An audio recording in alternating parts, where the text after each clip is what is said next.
Donc, vous êtes responsable du service emploi et compétences au sein de l'Union des industries et des métiers de la métallurgie. Et vous êtes un homme optimiste, c'est du moins ce que j'ai senti au téléphone parce qu'on a un peu préparé ce rendez-vous. Certes, les métiers ne sont pas tendres avec vous, mais je suis bien placé pour le savoir, ont tendance à voir le haut de l'iceberg et pas toujours tout ce qui se passe par en dessous. Et l'industrie, même si elle a connu des mutations, eh bien, il existe des opportunités évidentes dans vos métiers. C'est ça qu'on a besoin d'entendre, c'est quel type d'opportunités, parce qu'il y a aussi des métiers en tension. Prenez donc le mien, il n'y a pas de raison. Oui, bonsoir. Je vais essayer de rebondir très rapidement sur des données beaucoup plus concrètes du territoire et du département de l'Eure. Faire un bon choix dans l'industrie, aujourd'hui, ça peut paraître dangereux quand on est parent ou même quand on est enfant. Et nous, dans ce département de l'Eure, on connaît bien la problématique industrielle, d'abord parce qu'on est un département extrêmement industriel. Plus de 40 000 salariés, plus de 1600 entreprises industrielles. Et l'industrie, dans l'image médiatique, ce qui est un des objectifs qu'on va essayer de défendre très rapidement ce soir, sont des grandes entreprises qui connaissent des difficultés. Mais notre tissu d'entreprise à nous, c'est rarement celui-ci. Dans la vallée, ici, mais un peu plus loin. Et quand on veut avoir une vision de l'avenir de nos enfants, il faut aussi savoir dépasser le cadre géographique d'une vallée, d'un canton ou d'un territoire qui est le nôtre.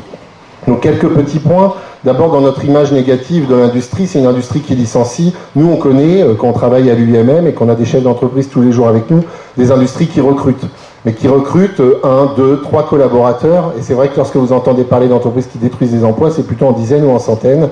Et c'est vrai que ces entreprises, elles n'ont pas toujours capacité à communiquer, pas toujours capacité à faire de la publicité, etc. Et donc, c'est parfois des entreprises qui sont tout près de chez vous et qui ont besoin de compétences demain. Donc ça, c'est un point qui est important. L'industrie, c'est aussi le secteur, aujourd'hui, en France et dans notre territoire, qui est le plus touché par ce qu'on appelle le papy boom. C'est dans notre secteur qu'on va avoir le plus de départs à la retraite dans notre département à horizon 2020. Plus de 10 000 départs à la retraite de collaborateurs sur 40 000. Vous voyez, 25% des salariés qui travaillent dans l'industrie aujourd'hui sont des salariés dans le département de l'Eure qui vont partir à la retraite. Il va falloir les remplacer.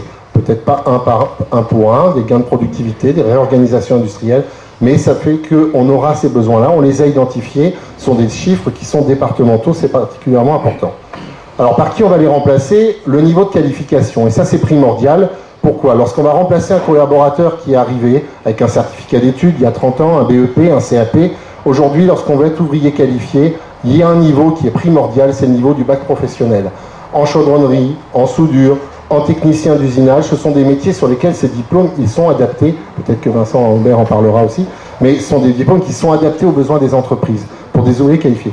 Mais des techniciens, par exemple, aujourd'hui, on va aller chercher des gens qui ont des niveaux d'études à Bac plus 2, Bac plus 3, la création des licences professionnelles. Vous avez une offre de formation, ça sera évoqué sûrement tout à l'heure aussi, qui existe sur le territoire, que ce soit à Évreux ou à Rouen. Et on a un nombre d'organismes de formation, vous avez des lycées professionnels, des centres de formation par apprentis. L'ensemble de ces dispositifs, ils existent et ils vont répondre à vos besoins. Simplement, ce que je veux dire par là, c'est que à aujourd'hui, un jeune qui va arrêter en 3e, dans une première année de bac pro, en 2e année ou en première générale ou en terminale sans passer son bac, il va avoir du mal à accéder à ces emplois parce qu'il n'aura pas la qualification pour exercer ce métier. Donc ça, c'est primordial. Encore plus loin, on a besoin d'ingénieurs et de cadres. Il ne faut pas avoir peur aujourd'hui d'attaquer des carrières et des études beaucoup plus longues que Bac plus 2, Bac plus 3. 14% de nos salariés sont des ingénieurs ou des cadres, des gens qui ont Bac plus 4, Bac plus 5. Là aussi, on a une offre, on a des besoins, on a une pénurie de cadres dans ce département, on en recherche, on est obligé de faire venir, des fois relativement coûteusement, des gens qui viennent d'autres départements pour occuper ces postes-là. Et pourtant, on a de la richesse dans nos jeunes et dans nos moins jeunes, même pour pouvoir occuper ces postes. Donc ça, c'est primordial parce qu'aujourd'hui, c'est le constat de nos entreprises qui ne trouvent pas ces gens-là. Alors, juste un aparté, c'est vrai que si vous allez chercher sur Pôle emploi ou l'APEC des besoins d'entreprise, 80% du marché de l'emploi, il est caché. C'est un fait, il faut le dire. Aujourd'hui, on ne va pas avoir cette visibilité-là quand on n'est pas engagé dans le milieu professionnel. Donc, il faut réseauter, il faut venir à des réunions, il faut aller à des forums, il faut rencontrer des gens, et puis envoyer des CV, aller trouver des voies différentes, en attendant peut-être que le système refonctionne bien. Et puis, dernièrement, donc je l'ai déjà évoqué rapidement, l'offre de formation, elle nécessite un investissement important. On a cette formation, qu'elle soit initiale ou continue. On a de l'apprentissage, on a des contrats de professionnalisation. À aujourd'hui, on a la capacité dans le milieu industriel de vous proposer l'ensemble de cette offre. Il y a des diplômes, ce sont les diplômes d'éducation nationale. Il y a des titres, les titres par exemple du ministère du Travail, en général délivrés par l'AFPA.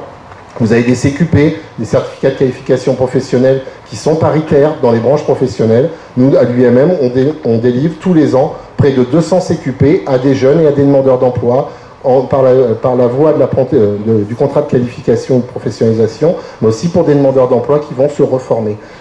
Le message, c'est un message d'espoir. C'est vrai qu'on s'est eu.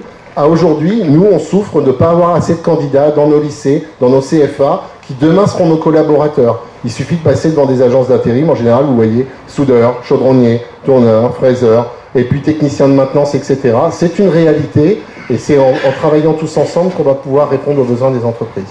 Merci, tout pareil, hein, vous pourrez intervenir à tout moment.